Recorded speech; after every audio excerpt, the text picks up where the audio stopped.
Hey everybody! In today's video, I'm going to show you a really fun hack with layering dies. Look at this gorgeous paper. I love that Impressionist flower pattern. And then this sort of concrete pattern with the green. I'm going to be using these two today, along with these amazing blending brushes that have an angle. They come in various different sizes, and they are perfect for blending these die cuts. So you can see on this iris, I started blending these, and I wanted to tell you a little bit about how I do it.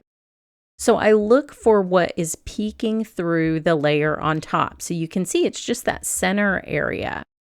And so I blend that, and then on the next layer, I blend the outside edges.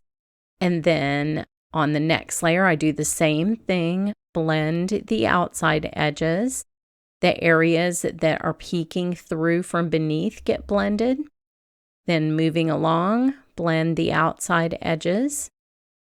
And you can see how that builds up dimension as you layer the flower. And then for the final layer, again, blend the outside edges. And even if the outside edges are covered up, you want to blend them because you will see them in the finished layered product.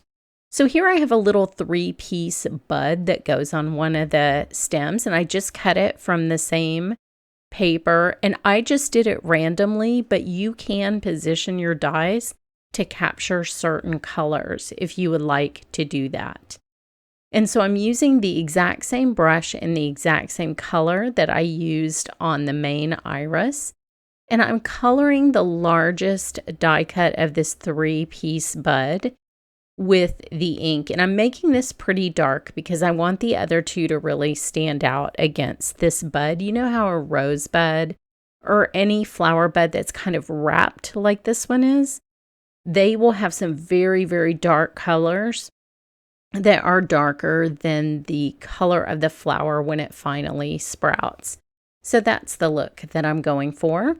And then there's a little second folded piece, like a little petal that goes on top of this, and I'm going to color that as well. So this is sort of alternating dark, light, dark. So I'm going to use my precision glue press to add the second piece, and again, I just have to say how easy they make these to layer. Like the shapes are so obvious what goes where, which is good for an old blind person like me.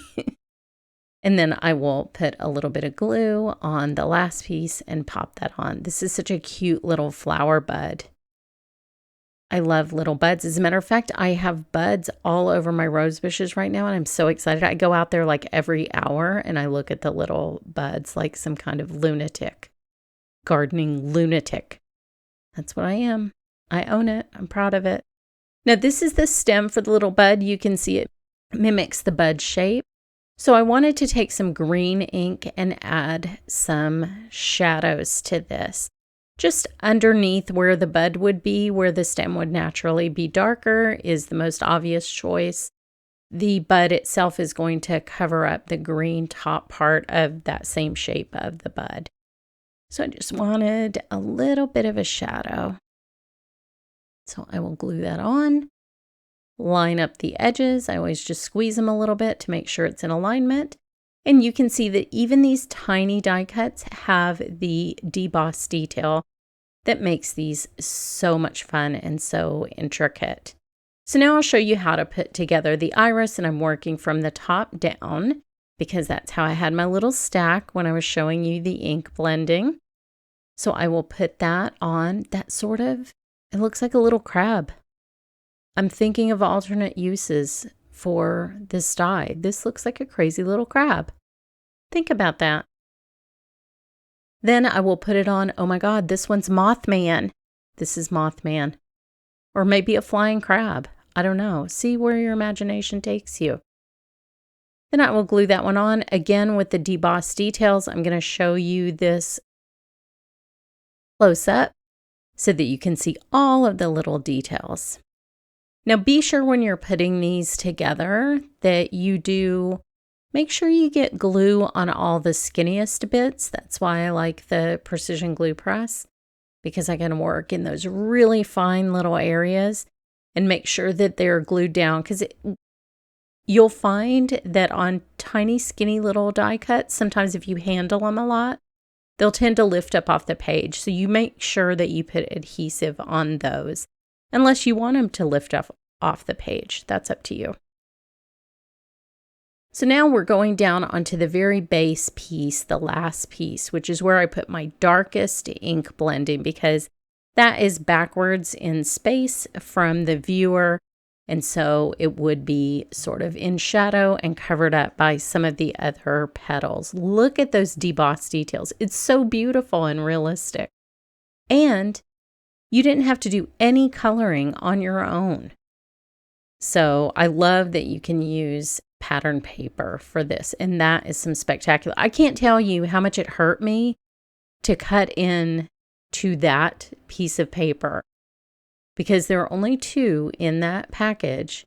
The things that I do for you people here on YouTube, but I still have a lot left. I position my dies so that I was maximizing what I have left. And I also have a whole nother sheet, which I'll probably hoard for 27 years because it's so pretty.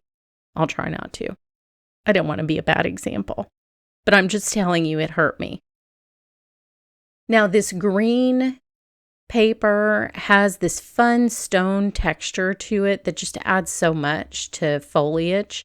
So on the lower level, I'm putting the most ink because that's, again, in the background. And I'm leaving the foreground a little bit lighter, but I am going around the edges just to give it a little bit of dimension. But again, this is very simple assembly. You can see this is the exact same shape. So it's very easy to tell where you need to put that die cut. And when you put it down and you realize the difference between the lighter color and the darker color, you can see how dimensional that makes it. It's just such a simple, easy way to do it. No coloring skill involved whatsoever. Now, the little bud piece goes onto this main piece, as well as a little extra leaf. So this little green part right here goes onto, well, it's green on mine. I don't know what color it's going to be on yours. Goes onto the side of the bud, and you'll see the shape is identical. It's very easy to see where it goes. And then that one is lighter than my lower layer again, so it looks dimensional and natural.